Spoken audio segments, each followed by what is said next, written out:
It's not for the faint-hearted, and you'll see things that will shock you, amaze you, and pull at your heartstrings like no other cruise will. I hope you're ready for that. We're definitely not exaggerating when we say this river cruise we're going to show you is completely different to every other river cruise you may have seen. We're no strangers to river cruising, and we've enjoyed many fascinating and unique voyages around the world. But the Holy Ganges is a river with 400 million people living along its banks, yet only one river cruise company outside of India currently offer one of the only 4 ships exploring this river in depth.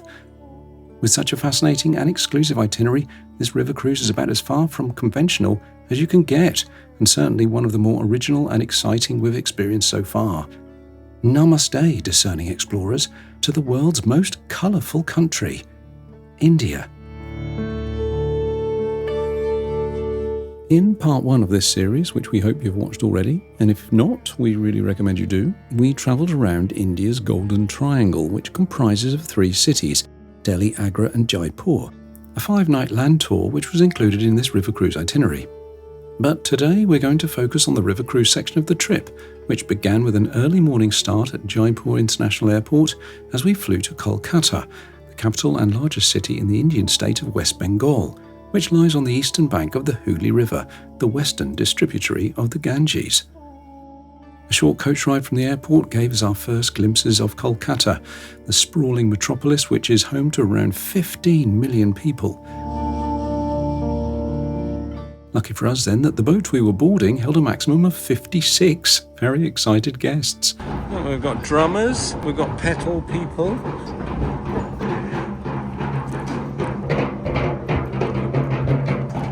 So we were boarding the Uniworld riverboat Ganges Voyager 2 for 7 nights of luxurious sailing along the world's most sacred river.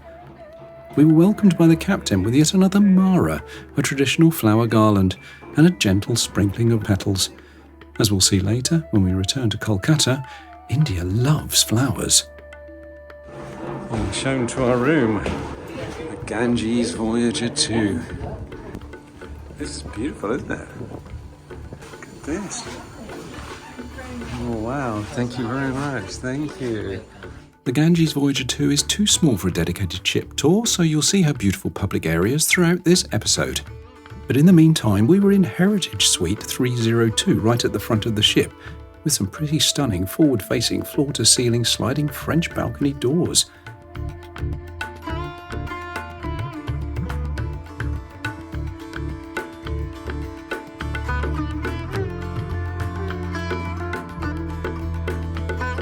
Although we were in 302, let me show you a colonial suite, which is the most popular suite on board. We actually preferred the layout of the colonial suite, and as you can see here, both types were absolutely beautiful. Whichever you choose, you'll feel like you're in a beautiful 5-star Indian hotel.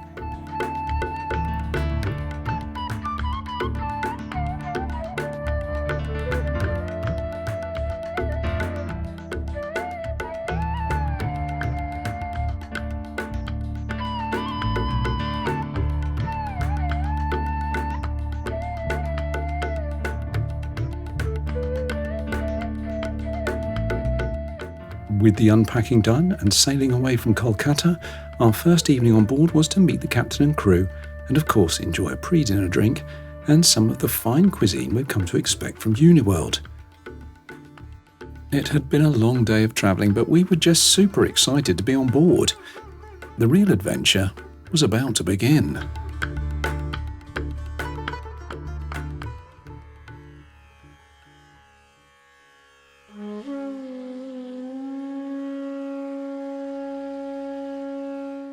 Our first morning took us on an auto-rickshaw ride into the small town of Kalna, about 95 kilometres north of Kolkata, and known as the Temple City. Well, good morning. Oh, today we're on a tuk-tuk. We are probably one of the last ones. Whoops. Got some incense on the go there for a little bit of relaxation. So today we are... Well, is this a tuk-tuk now, or is this a... No, this is auto-rickshaw, yes. And there's our driver, looking cold. Here we go, through the mean streets of Kalna.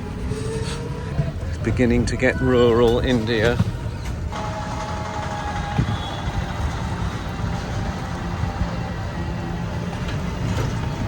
Hold on tightly to things because it's very bumpy.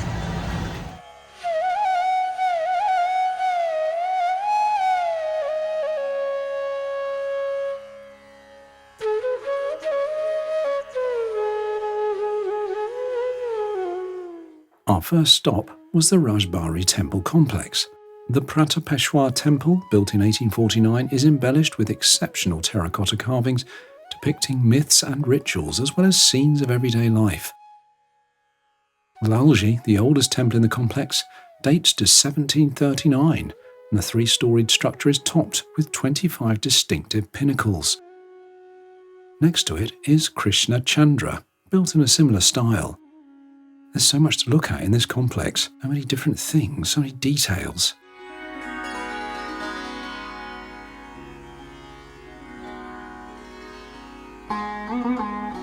Across the street we visited the amazing Nabha Kailash complex, two concentric circles of intricately carved temples dedicated to the Hindu Lord Shiva.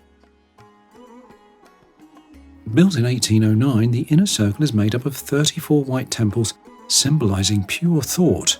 The outer circle contains 74 temples symbolizing the everyday world. This unique layout symbolizes the beads of a Rudraksha Mala, which is sacred in Hinduism. Also in Hinduism, the number 108 holds spiritual significance. It is believed to represent the cosmos and the completeness of the universe. The arrangement of these 108 temples symbolizes this belief.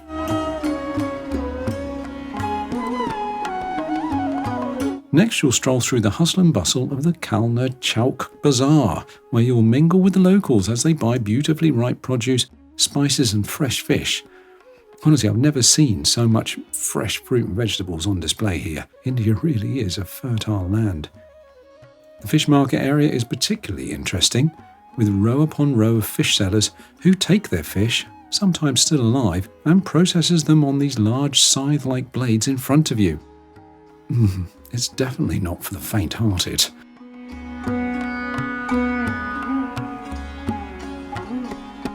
The Kalna Chowk Bazaar is a fascinating deep dive into everyday life here in the Temple City.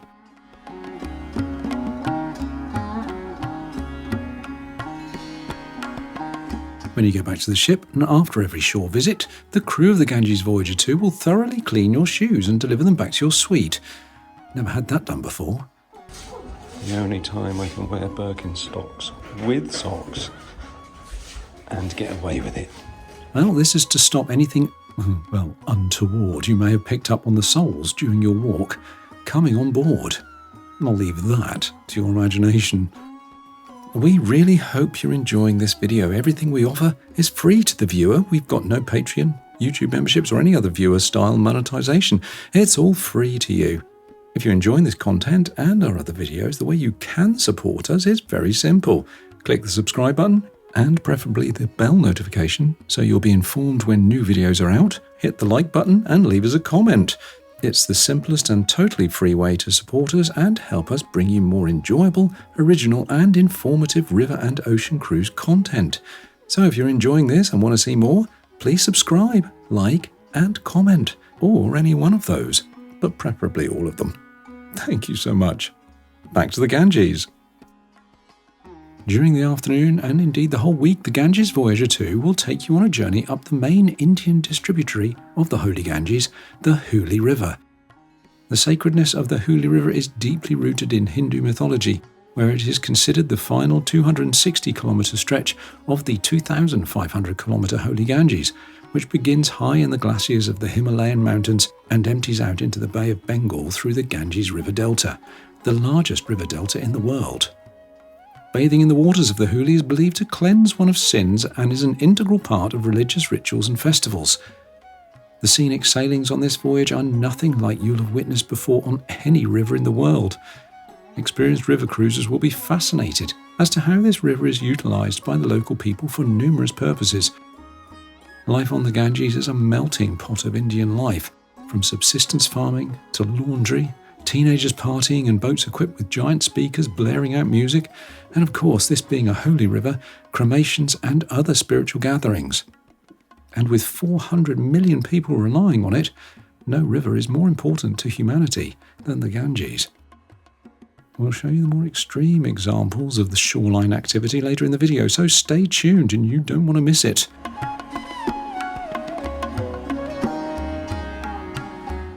Well, this may be rural India, but you can still get a perfectly created cosmopolitan before dinner. And of course, dinner itself is spectacular.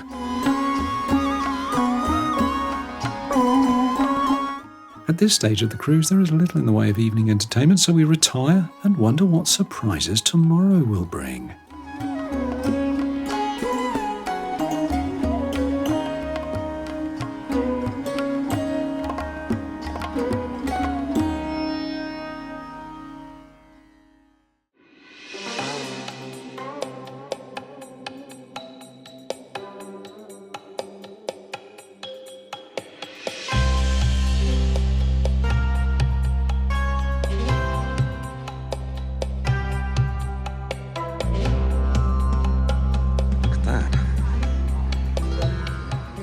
Beautiful Ganges Voyager 2.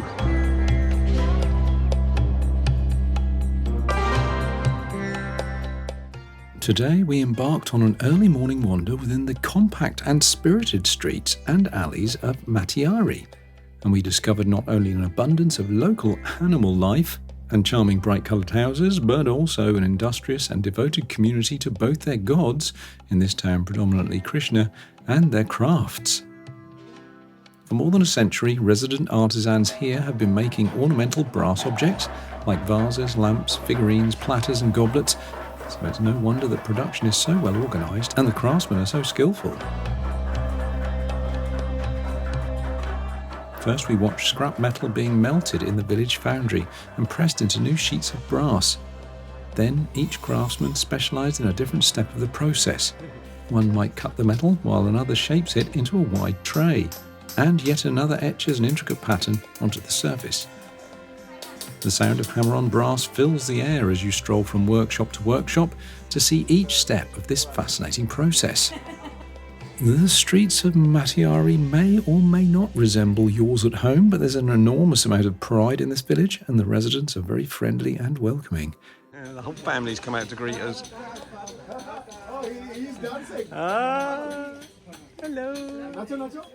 They don't get many tourists, you see. The village's animal population are almost too cute, and the cows, considered holy as we mentioned in part 1, provide an important source of something you may not guess. No, it's not dairy products, it's fuel.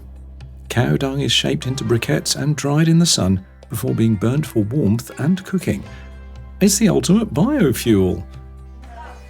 Finally, we couldn't leave without buying some of the villagers' handiwork before heading back to the ship. What a fascinating morning.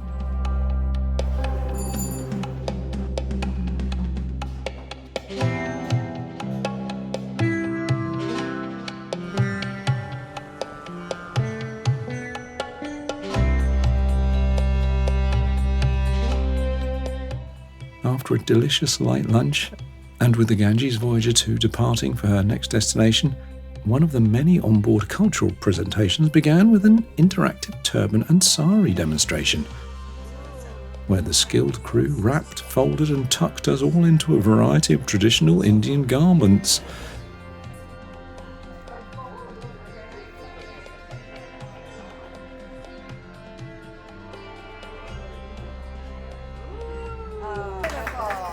And then, seemingly naturally for folks in these parts, we all started dancing.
Another early morning shore visit, this time by sampan, a traditional wooden boat that we would call a tender. Our gentle stroll took us through a variety of small holdings where we witnessed rural subsistence farming in action.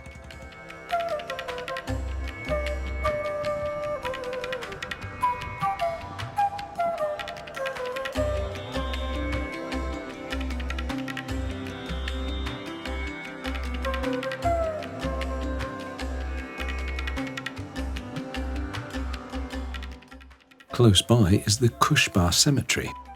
Khushbagh literally means garden of happiness. So why is this seemingly random cemetery in the middle of nowhere even on the itinerary? Well, its occupants have quite a story to tell. This cemetery hosts the graves of the Nawabs of Bengal of the Afshar dynasty and their family members.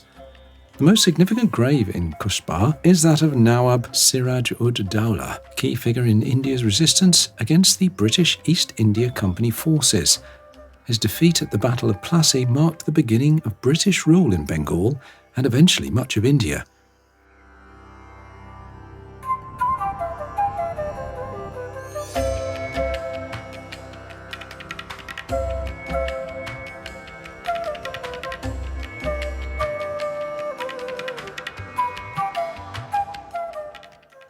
Lunch on board Ganges Voyager 2 follows a similar daily pattern. Beautiful restaurant is the only dining venue, where breakfast, lunch and dinner is served. While dinner is always a la carte, lunch is a more informal experience with a daily self-service selection of hot and cold choices and a cooking station which serves delicious local cuisines, which changes daily. It's always a relaxed and enjoyable experience. The scenic lunchtime sail takes us to the thriving village of Baranagar, nestled on the banks of the Hooghly River, and for us, a highlight of this cruise.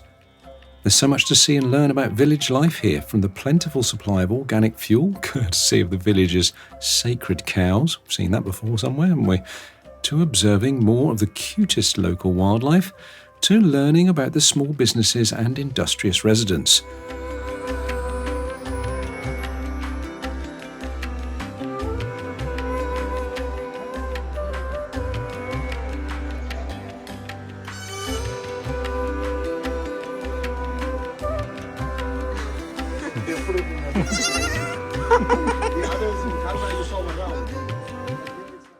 We attracted the attention of the local school children, who were as interested in us as we were in them. And just to warn you, they may ask you to pose for a selfie or two. Baranagar is also home to a school of English, where children are taught this valuable second language, which opens doors for future careers all over the world. Also, the village has an unusually high number of large temples which are undergoing careful renovation. Already, they are beautiful to look at.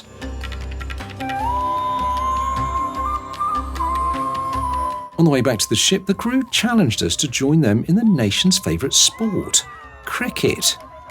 I'd admit that the crew were far more practiced than most of us, and with several US guests on board who had never even played cricket before and didn't know what to do, we could at least say we were marginally better than our bovine teammates.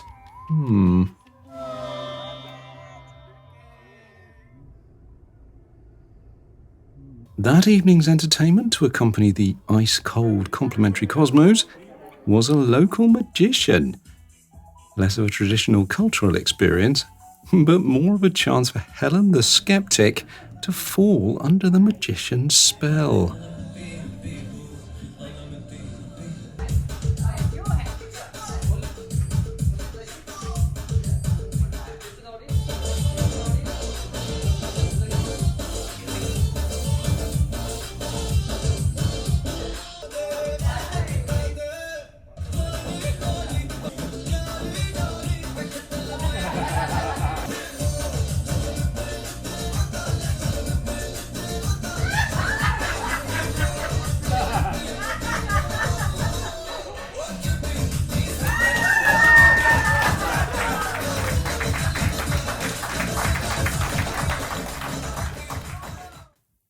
If you're enjoying this video and are interested in booking a cruise with Uniworld, our preferred travel partner is Panache Cruises, the elite ocean, expedition, river and yacht-style cruising specialists. The team at Panache have decades of combined knowledge and experience in finding the right cruise for you. Your personal cruise connoisseur will help you with every aspect of your voyage. No question too big, no detail too small. Visit their beautiful website or call the numbers on screen, which are also in the video's description, and make your next dream cruise, like the one we took on Ganges Voyager 2, a reality. Oh, and please don't forget to mention Visit with us when you call, because we'd really appreciate that, and it helps support this channel at absolutely no cost to you. Thank you.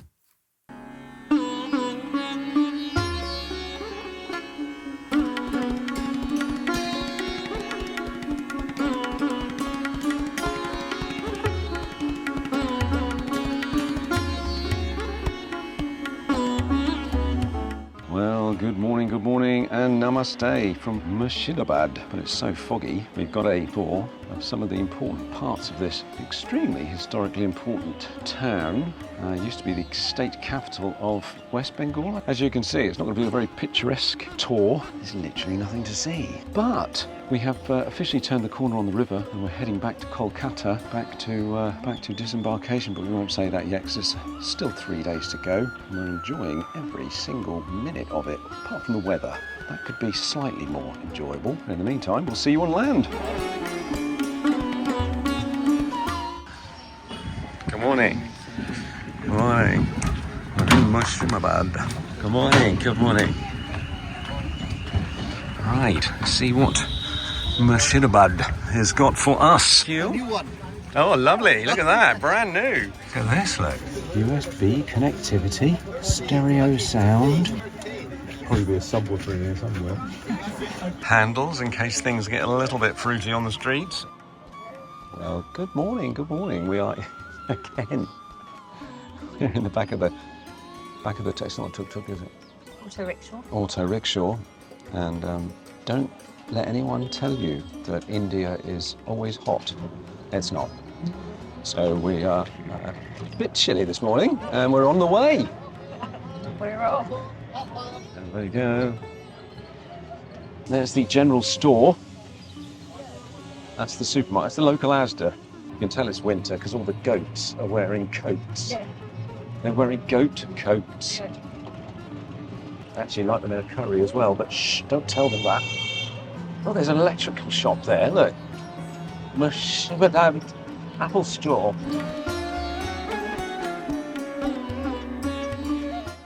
So that man's got a shop on a bike.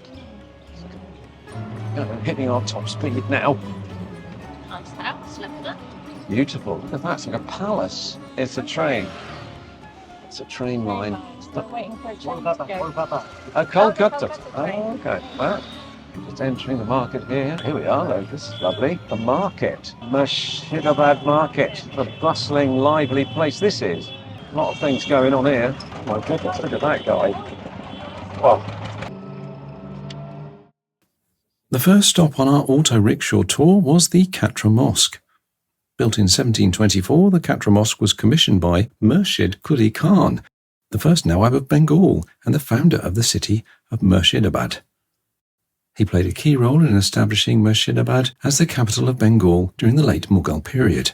The mosque stands as a reminder of the city's rich Islamic heritage. Murshidabad was the centre of Mughal governance and culture, and the mosque symbolises the city's religious and educational prominence during that time. Murshid Quli Khan is buried at the base of the mosque in a modest grave under the staircase, as per his wishes. This was meant to symbolise his humility in death despite his powerful position in life. Right, back to the auto rickshaw and the madness of the roads. My goodness. It's scary when you're in a little Oh, nearly got one over then. lady. My goodness. Namaste. Should I say Namasori? There's the trains. That colourful little shop there, the grocery shop. They are long trains. Okay, so. Oh, look at that beautiful bike. What a beauty. Man on a bicycle with a tiny child. Oh my goodness. I'm going to get run over. Oh my giddy aunt. We're overtaking the carrots. Carrots have been... the carrot man didn't like that at all. He wasn't happy. Horse. 1950. Oh, look at that. That's a large horse, that one. Tiny pony, look, pulling that thing. The guy's beard was bigger than the horse. Look at the tiny horses. Our rickshaw driver took us to Hazardwari Palace, a massive neoclassical building erected in the mid-19th century for the Nawabs of Bengal to meet with British officials who lived and had their offices there. It was an important administrative centre during the Raj and covers an area of 41 acres. Although containing 114 rooms, the name Hazardwari translates to Palace of 1,000 Doors, and it's so named because it literally has over 1,000 doors, of which 100 are false, designed to confuse potential intruders and enhance security. Try finding your way to the loo in the middle of the night there. Now a museum, unfortunately we couldn't film inside. In fact, you had to turn everything off, including phones, to gain access, so we enjoyed the sprawling gardens instead, where we could legally indulge in a selfie or two. Oh, there you go. Back in the village again. Wow.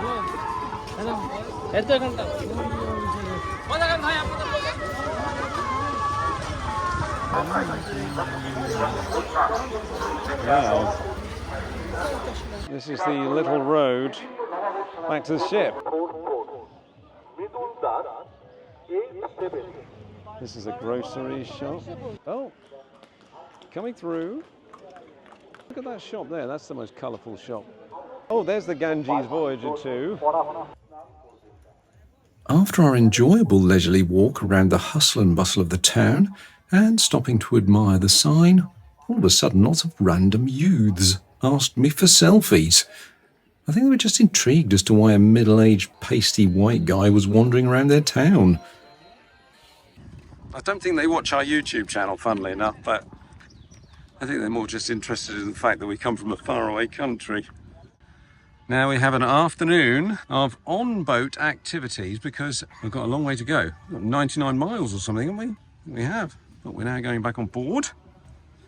And I think it's time for a coffee, don't you? The afternoon cruise was full of great activities, including henna tattoos, applied exquisitely by Mahendra, one of the butlers on board, who, as you've seen throughout this video, has done traditional dress demonstrations, dance tuition, and now henna tattoos on top of his regular duties. Seems to excel at everything he puts his hands to. He's just one of the many super talented crew on board who are utterly brilliant at what they do. There was a cooking demo by the head chef, and while Helen joined that, I spent almost the entire rest of the day where I normally am when sailing, outside observing life on the riverbanks in all its raw, unfiltered forms. I have to warn you, the air quality along the Ganges leaves a lot to be desired, but when you come to India, don't expect the purity of the Swiss Alps, because you'll be disappointed. It's no reason to stop you spending as much time as possible outdoors, because this river is full of life and death, and you need to see it all. During my numerous hours on this gorgeous and comfortable sun deck, I saw many cremations. Hindus believe that performing cremation rituals on the banks of this holy river allows the deceased soul to attain eternal peace and reach the divine. The river is thought to have descended from the heavens and carries spiritual significance, so immersing the ashes in the Ganges is seen as a way to cleanse and guide the soul towards salvation. For a Westerner used to the sterile, concealed burials and cremations of UK traditions, seeing these is a shock to the senses, but also a respectful glimpse into the cultures that hold humanity together. The holy Ganges also suffers from terrible pollution, which is a deep concern for those that bathe, launder clothes and irrigate crops directly from the riverbanks. Despite efforts to clean the river, the combination of population pressure, an inadequate human waste management infrastructure, and toxic industrial activities has led to the degradation of the Ganges water quality over time to where it is today. Despite this, there's an enormous amount of joy to be had sitting here too. People along the shoreline are so friendly and smile and wave as you sail past. It's just a humbling and reflective experience, spending time on the sun deck. Like I said before, it's like no other river cruise on the planet. It's not for everyone, but for those with a thirst for adventure and an understanding of a part of the world that has yet seen mass tourism, it's an absolutely essential trip. Just save your swimming costumes for the Oberoi Hotel's part of this amazing itinerary, which we saw in part 1, because a refreshing paddle is not advised.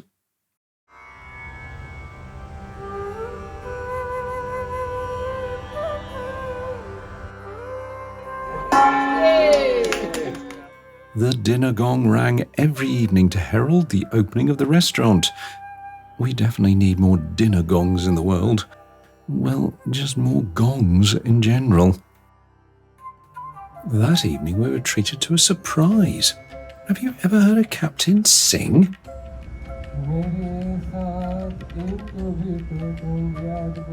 And that wasn't the surprise, but, well, it was surprising. Well, ours did, to kick off what was a totally magical evening. Uniworld had organised a Ganga Aarti. This Hindu ritual is a devotional offering to the river, considered a goddess in Hinduism, and symbolises the purification of the soul and the granting of blessings.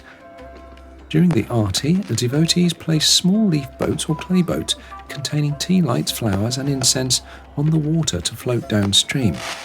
This act is normally accompanied by prayers, hymns and the ringing of bells, creating a serene and spiritual atmosphere.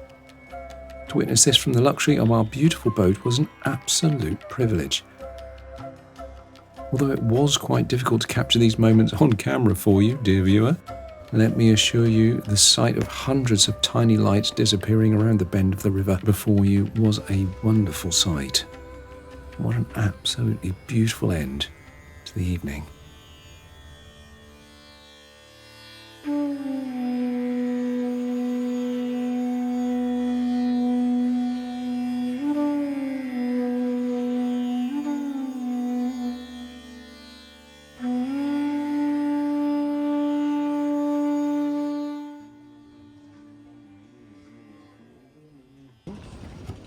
Very narrow steps on this thing. Got to grab a life jacket, and away we go. Good morning. Welcome to Mayapur. And today we're going ashore. As you can see, it's a beautiful, clear day, and we're going to see a temple, Krishna, the headquarters of the Hare Krishna religion. Will be bigger than the Vatican. Bigger than the Vatican. But they're still building it, so it's not going to be as big as the Vatican quite yet.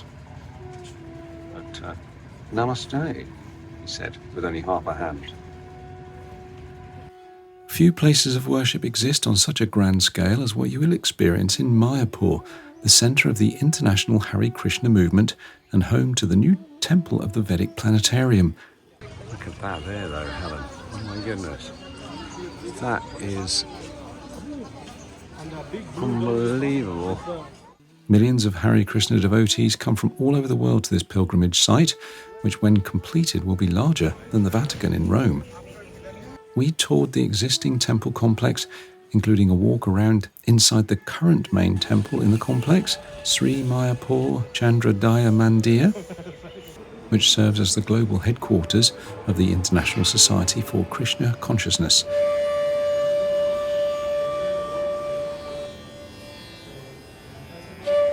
Next to this beautifully decorated building is the new temple of the Vedic planetarium mentioned earlier, which is still not complete, but is extremely impressive, even in its incomplete state. We had a chat with one of the devotees as we walked around, and he was quite happy to tell us all about it, even though I still couldn't really understand. And then we had a chance to go inside a temple and experience a little bit of how the Hare Krishna devotees worship. Well, take it away, me. We're going in this temple now, but there's strictly no photography, so I'm going to have to turn it off. I'm going to go in. Here we go.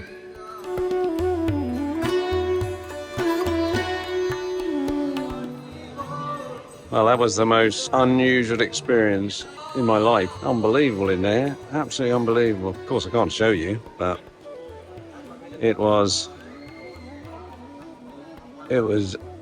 unbelievable.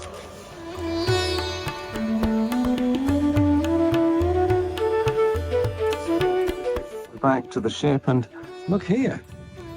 The Ganges Voyager 1 has joined us. I can't tell which is which from here. They look identical.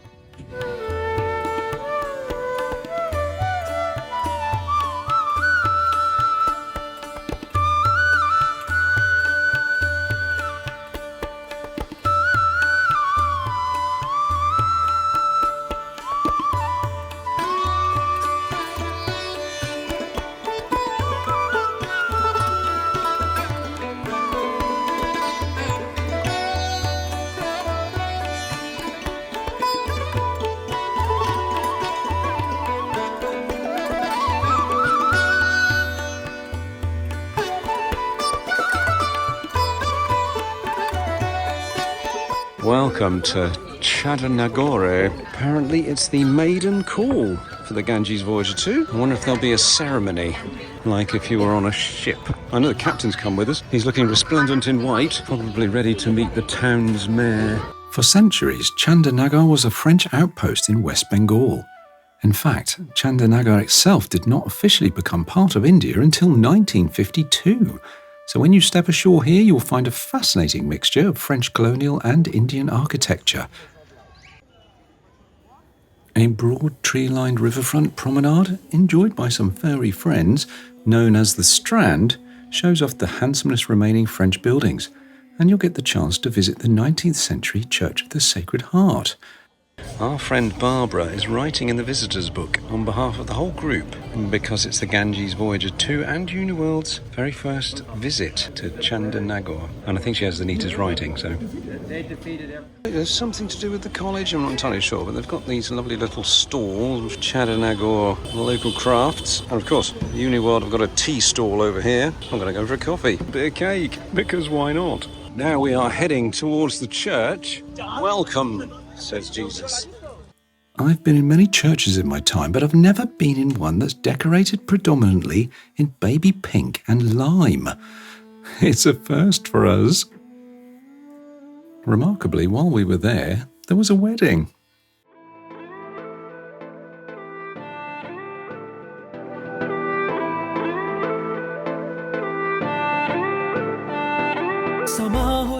Then, probably the most entertaining evening we have ever had on a river cruise.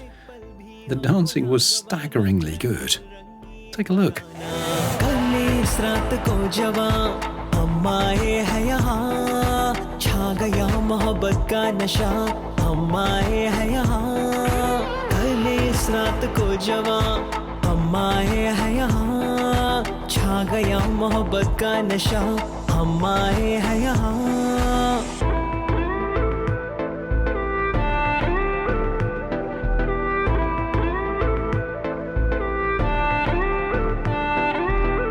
And of course, head housekeeper Mahendra and cocktail maestro Tanmay busted some pretty sick moves that proves once again this crew is greater than the sum of its parts.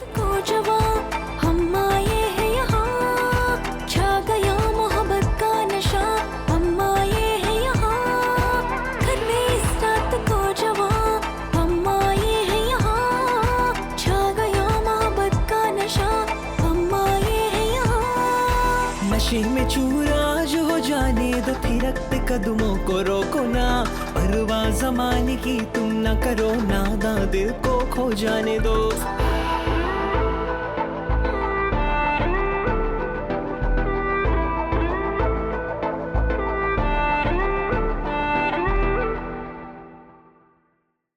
Well, good morning. Namaste, or shall I say the Namaste last day, from Kolkata on the mighty Ganges, back where we began. It's a typical Ganges morning, i.e. foggy, or smoggy or foggy. Very good morning, Captain. There's the captain there, he's always there. He's a fantastic captain. Thank you, Sachi. Good morning, Himesh. There's Himesh, our cruise director. Sachi, who's our absolutely brilliant guide. Not to be confused with his twin brother, Sachi. Yeah, very well. And today we are going on a coach and we are on the way to a flower market. Apparently it's the largest flower market, well, certainly in India, and they're saying maybe in Asia and possibly the world. And then Helen's going to go to a rescue for orphan children, is it? Yes. And I'm going to go to see Mother Teresa's birthplace. So it's all happening today. Yes. Well, let's get on the coach and we'll see you there. This is our coach. for the day. It's not quite as luxurious as the Golden Triangle coaches, but this is Kolkata. Just quickly, look at Helen's hand. Her henna has matured nicely into a beautiful, beautiful, even-coloured thing. It's very, very lovely. Very beautiful, very sexy, isn't it, honey? Kolkata is everything you imagine it to be. Colourful, chaotic and crammed with people. Then amongst the tarpaulin covered shops and bazaars, you'll see magnificent Victorian buildings and Christian churches from another age. A short walk from the coach drop-off point and you'll see the giant Howrah Bridge, and below that, your destination. The Mullik Ghat Flower Market is one of the largest and oldest wholesale flower markets in Asia, having been operating since the 19th century. It covers a sprawling area of nearly 1.5 kilometres, and on a typical day, the market hosts around 2,000 to 2,500 sellers and significantly more buyers. It has a raw, chaotic energy that presents a riot of colours, from the blooms and noise from the bustling buyers and sellers that draws photographers, tourists and flower enthusiasts from around the world. And it's an incredible, if not exhausting, place to visit on this cruise. Let's give you a real-time flavour of what it's like to descend into this sweet-smelling chaos. Right, we're going to go down into the flower market. We're going to go for it. We're going to go in there. My goodness, it's so loud here. I don't even know if you can hear me, but oh my goodness. There's a lot of things going on. Oh my giddy aunt, just got battered out of the way by some guy with a massive bag on his head. Going down into the heart of the market. It smells beautiful. Sachi wants to go this way. Oh my goodness. Gotta be careful, we don't lose the guy. This is where they're doing all the unpacking, and there's people everywhere being jostled around, pushed and shoved. And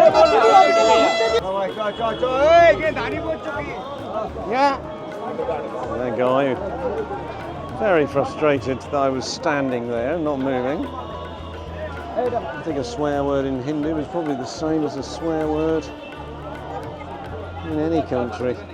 Sorting, and look at this, incredible though. Wow.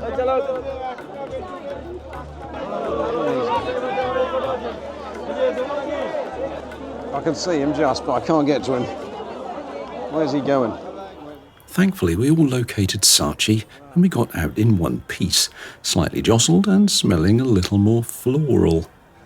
Safely back on the coach, it was time to do something a little more serene. Helen and I went our separate ways so we could experience both excursions on offer. Helen visited Calcutta Rescue, which serves the area's underprivileged children. They provide much-needed services at no cost to the poorest communities in Kolkata and West Bengal, regardless of gender, age, caste or religion, through health clinics, schools, vocational training and preventative health programs. Their work is absolutely invaluable to those they serve, and Helen saw firsthand some of the educational work they provide to some of Kolkata's most deprived children at this school. While Helen was doing that, I visited the Mother House of the Missions of Charity, founded by Mother Teresa in 1950. This is where she lived, worked and led her order of nuns dedicated to serving the poorest of the poor. The order focuses on serving the poor, sick and dying. Although it began in Kolkata with a small number of sisters, it has now spread across the world with thousands of nuns and brothers continuing her work in over 130 countries. This location is particularly special because visitors can see the room where Mother Teresa lived and worked for over 40 years. It is modest, reflecting her personal vow of simplicity, with basic furnishings such as a bed, a table and a crucifix. We weren't allowed to take pictures of this room. The Mother House also has a small museum and chapel where the sisters gather for daily prayers and Mass. This is also where Mother Teresa prayed regularly, seeking guidance for her service. Finally, the Mother House contains the tomb of the now Saint Teresa of Calcutta, making it a place of pilgrimage for devotees from around the world. Her simple tomb is inscribed with the words, "Love one another as I have loved you." It's a very modest, almost lowly tomb for someone that made such a huge impression on the world. It was humbling and very special to be there. Like the Ganges Voyager 2 herself, this voyage is uniquely designed, thoughtfully curated, And this diverse and vastly populated country will leave you stimulated, moved, and entertained to the very last day. Even if you've travelled to India previously, sailing down the Ganges and exploring these small communities offer whole new insights, and this Uniworld experience is simply the perfect way to explore this remarkable and fascinating country. The usual dilemma is, do you choose a land tour or a river cruise? Well, with this cruise you can enjoy both. If you've missed part 1, we highly recommend you watch this next as we explore more of this country's vibrant culture and locations on the first part of this incredible journey. Alternatively, if you've watched part 1 already, thank you. Here's another incredible Uniworld adventure on the Nile that you might enjoy. Thank you.